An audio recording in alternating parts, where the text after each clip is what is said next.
ক্ষমা চাইছি। শিয়ালদাহ স্টেশনে কাঞ্চনার খারাপ ব্যবহার, হাতজোড় করে কি বললেন অভিনেত্রী? নিজেদের কাজ দর্শকের কাছে পৌঁছে দিতে অনেক ধরনের কৌশল বার করেন অভিনেতারা। যেমন কিছুদিন আগে ছড়িয়ে পড়েছিল অভিনেত্রী কাঞ্চনা মৈত্রের একটি ভিডিও। সেখানে দেখা গিয়েছিল শিয়ালদহ স্টেশনের সামনে চেঁচাচ্ছেন তিনি। জড়ো হয়েছেন সাধারণ মানুষ, যেখানে এক ভদ্রলোক এবং মহিলার থেকে পাওনা টাকা আদায়ের জন্য জনসমক্ষে তাদের হেনস্থা করছিলেন অভিনেত্রী। সবটাই ছিল আসন্ন ছবির কপালের প্রচার কৌশল।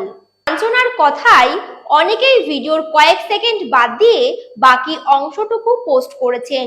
তাতেই বোঝার ভুল হয়েছে। অভিনেত্রী বললেন, ক্ষমা চাইছি, কাউকে আঘাত করতে চাইনি আমি। তবে যারা আমায় ভালোবাসা ভরিয়ে দিয়েছেন তাদের কাছে আমি কৃতজ্ঞ। কিন্তু কোনো মানুষকে ছোট করার জন্য এই পরিকল্পনা করিনি আমরা।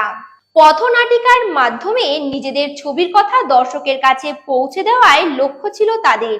কিন্তু সেই কৌশল যে বুমেরাং হয়ে তাদের দিকেই ঘুরে যাবে তা বুঝতে পারেননি কাঞ্চনা।